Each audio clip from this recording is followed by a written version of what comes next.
मेरी जिंदगी पर बीती हुई ये रोंगटे खड़े कर देने वाली कहानी सुनकर हर वो आंख नम हो जाएंगी जो सच में दूसरों के दर्द को महसूस करना जानती हो। जब भी इस किस्से को याद करती हूँ तो दिल खून के आंसू रोता है। मेरे पास अल्फाज नहीं है। बस इतना कहना चाहूँगी, मेरी जैसी ज़िंदगी खुदा किसी दुश्मन को भी न दे। मेरा नाम महक है। मेरी माँ लोगों के घरों में साफ सफाई का काम करती थी। किस तरह वह इतनी परेशानी भरकर बाबा की दवाइयों का खर्चा उठाती है। कभी कभी तो ये सब सोचकर मैं रोने लगती हूँ कि ये अल्लाह ने मेरे बाप बाप के नसीब में ऐसा क्यों लिखा। अल्लाह को जरा भी तरस नहीं आया मेरी माँ को मुकद्दर लिखते हुए। तो कभी कभी मैं सोचती हूँ काश अल्लाह मुझे लड़का बना देता, मैं अपने माँ बाप का इस उम्र में सहारा बन जाती। लेकिन ये तो सोचने की बात होता भी है जो रब चाहता है।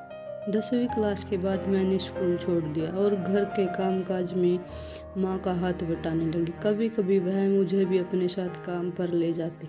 मैंने अपना सारा बचपन ऐसे ही गुर्बत में गुजारा। मैं बहुत नरम और नाजुक लड़की थी, दूधिया रंग निहारता की खूबसूरत थी। वक्त गुजरता रहा, मैं 20 साल की हो गई। मेरी रंगत देखते रिश्ते आने लगे, लेकिन ये क्या, सभी को खूबसूरती के साथ साथ माल भी चाहिए था और माल देने का बजट मेरे माँ बाप का बिल्कुल नहीं था। एक दिन मेरे लिए एक ऐसा रिश्ता आया कि माँ ने झट से हाँ कर दी। मैं हैरान थी कि माँ ने ऐसा क्यों कर दिया।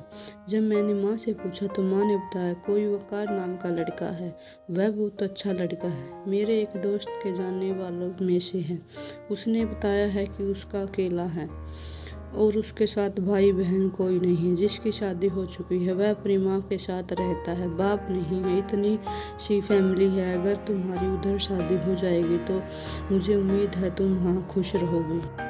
अच्छे लोग हैं, देखे वाले हैं, मुझे तो अच्छे लगे हैं। बाकी तुम बता दो तुम्हारा क्या ख्याल है। मैं भी सुनकर खुश हो गई। शायद मेरी किस्मत अब बदलने वाली कोई आ गया है। उन लोगों ने बोला है कि हम लोग सादगी से निगाह करके अपनी बच्ची को ले जाएंगे और आप लोग दहेज बेगार की टेंशन मत लीजिए। हमारे घर अल्लाह का शुक्र है चीज़ मौजूद है। मेरे अम्मा बाबा इस बात से बहुत खुश है। उन लोगों को दहेज नहीं चाहिए। अगर मान लेते तो हम किधर से पूरा करते। इस बात पर तो मैं खुद भी बहुत राजी थी। निगाह के लिए उन लोगों ने सिर्फ 1 हफ्ता दिया था। इतनी जल्दी निगाह करना भी कुछ समझ में नहीं आया, लेकिन खैर जैसे तैसे करके निगाह हो गया और उन लोगों ने घर पहुंच गई। जब खुश था 3 मंजिल घर, मार्बला लगा हुआ था। मैं देखकर एक लम्हे के लिए तो हैरान रह गई। जब अपने कमरे में आई तो वह भी अच्छा सजा हुआ। यह लोग तो बहुत ज़्यादा अच्छे थे। मैं बहुत खुश थी, लेकिन एक बार मेरी सास की बहुत अजीब थी। सुबह जब मेरे शौहर अपने काम से चले जाते, थोड़ी देर बाद मेरी सास भी बिना बताए कहीं चली जाती। कुछ दिन मैंने सवाल नहीं किया, लेकिन उनके ये रोज़ काम देखकर मैं परेशान हो गई। आखिर यह जाती कहाँ है। एक दिन मैंने पूछ लिया। बोली कि मेरी एक दोस्त है हमारे घर से थोड़ी फासले पर, मैं उनके पास चले जाती हूँ थोड़ा वक्त गुजारने। मैंने भी उनकी इस बात पर यकीन कर लिया। अब मैं उनसे बिल्कुल भी नहीं पूछती थी कि वह कहाँ जाती है। हर शाम जब घर आती थी तो आकर खुद ही सारा काम कर लेती थी और मुझे कोई काम नहीं करने देती थी। वक्त ऐसे ही गुजरता रहा। एक दिन वो आया कि मुझे पता चला कि मैं माँ बनने वाली हूँ। मैं बहुत खुश थी और मेरे शौहर भी बहुत खुश थे और सबसे बढ़कर मेरी सास भी बहुत खुश हुई।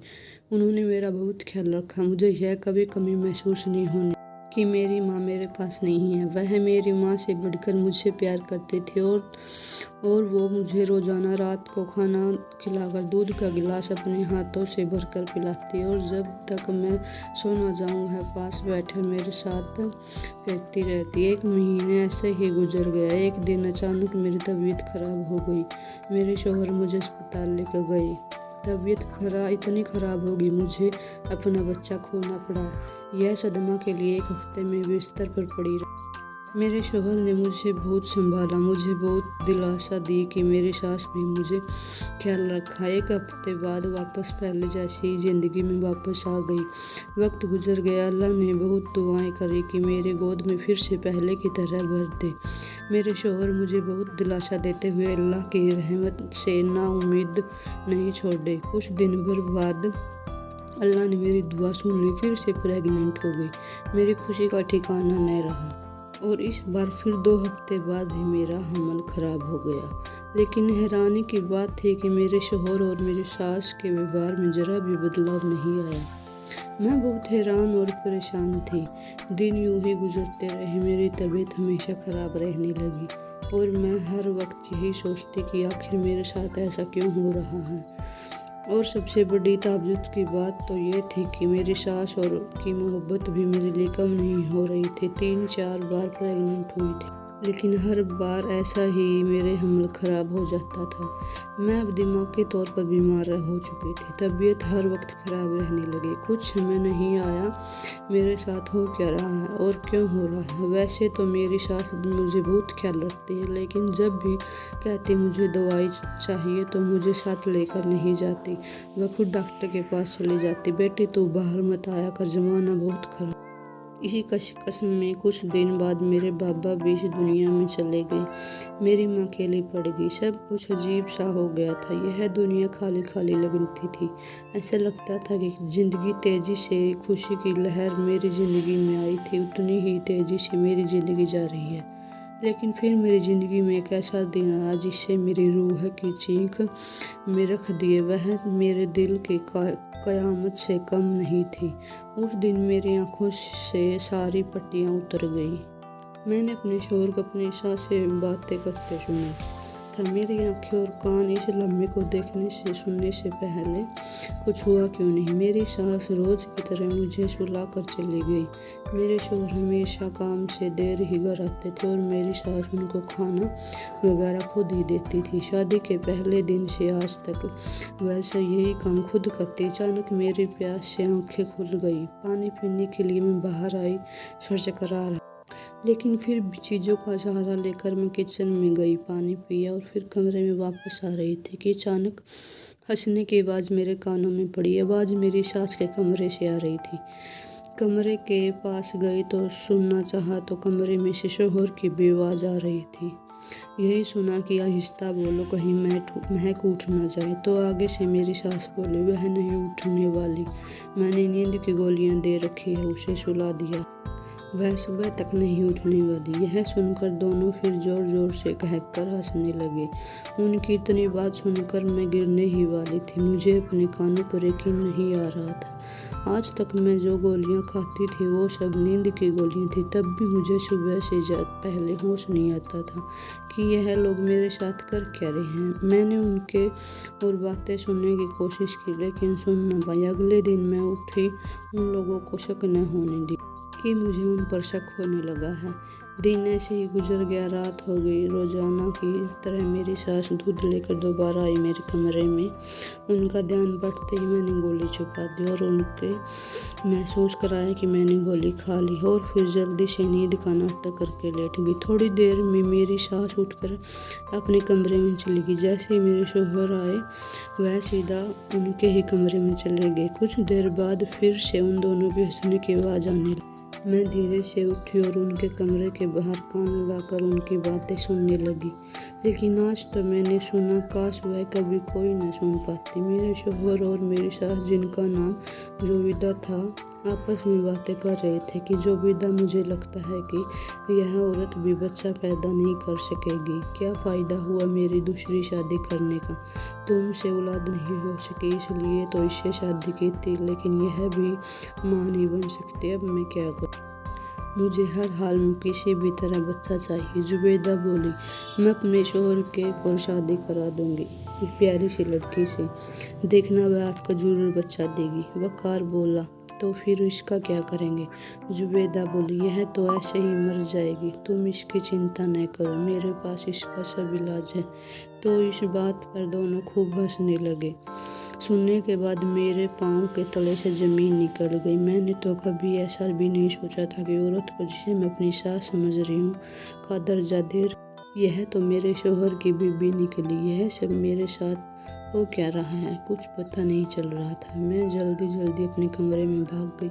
कमरे की कुंडी लगा कर रोने लगी। मेरे साथ ऐसा क्यों हुआ? मैंने ऐसा क्या किया था जिसकी मुझे सज़ा मिली? खुद पर अब गुस्सा आ रहा था कि सजदे में गिरी पड़ी अल्लाह के सामने खूब रोई। अब मैं अपनी मौत को बहुत करीब से देख रही थी। दिल के ख्याल आया सुबह वकार के काम जाने से पहले जुबेदा से एक बार बात कि उन लोगों ने मेरे साथ ऐसा क्यों किया। जिंदगी तो मेरी ख़त्म होने ही वाली थी, लेकिन एक बार उनसे जवाब ज़रूर लूँगी। रोते रोते पूरी रात बीत गई। सुबह जब वकार काम पर जा चुके थे, मैं उठी और सीधे जुबेदा के कमरे में चली गई। जुबेदा मेरी तरफ देखकर हैरान रह गई कि मैं ऐसे उसके कमरे में कैसे गई। मैं सीधे उसके करीब जाकर उसका हाथ पकड़ लिया। बैठ के जुबेदा, तुमने ऐसा क्यों किया? इतना बड़ा धोखा तुम कैसे कर सकती हो मेरे साथ? मेरा यह सवाल जुबेदा को चौंका देने वाले थे। वो तुरंत समझ गई कि मैं सब कुछ समझ चुकी हूँ। उसी वक्त जुबेदा अपने असली रूप में आई और बोली, तुम्हारी अब हमें जरूरत नहीं। मैं बच्चा पैदा नहीं कर सकती थी, इसलिए मैंने और वकार ने मिलकर यह सब किया। लेकिन मैं यह भी नहीं चाहती थी कि वकार और मेरे अलावा कभी किसी औलाद के तुम्हारे बच्चे मारती रही, तुम्हें ऐसे दवाइयाँ देती रही जिससे अब तुम अंदर से बिल्कुल खाली हो गई, ताकि इस कैद से आज़ाद हो जाऊं। लेकिन उस चुड़ैल ने मेरी चोटी पकड़कर घसीटते हुए मुझे एक कमरे में बंद कर दिया और कमरे के बाहर खड़ी होकर बोली, आने दो मेरे वकार को, तुम्हें आज ही जहन्नुम भेज दूंगी। शुक्र है कि उस कमरे की खिड़की खुली हुई थी। मैंने तुरंत खिड़की से छलांग लगाई और अपनी माँ के घर की ओर भाग ली। जैसे तैसे करके गिरते पड़ते अपनी माँ के पास पहुंची। उसी दिन मैं माँ के आंचल में चीख मार कर रोने। शाम को खबर आई कि जल्दबाजी में दोनों मियाँ बीबी मेरी फ़ोटो लेकर मुझे ढूंढते फिर रहे थे और लोगों से पूछताछ चक्कर में रोड क्रॉस कर रहे थे कि अचानक से एक ट्रक टकरा गया, जिससे उनके मौके पर ही तड़क कर मौत हो गई। दोस्तों, किसी ने सच ही कहा है, ऊपर वाले की घेर देर है अंधेर नहीं, उन्हें पास हर चीज़ का हिसाब है। यह कहानी आपको पसंद आई हो तो हमें कमेंट करके जरूर बताएं। वीडियो को लाइक कर दीजिए और इसी तरह की कहानी लगातार देखने और सुनने के लिए चैनल को सब्सक्राइब करके घंटे को दोबारा ऑल पर सेट कर लीजिए, ताकि आने वाली वीडियो का नोटिफिकेशन आपके पास तुरंत पहुँचे। मैं मिलता हूँ अगली वीडियो के साथ, तब तक के लिए धन्यवाद।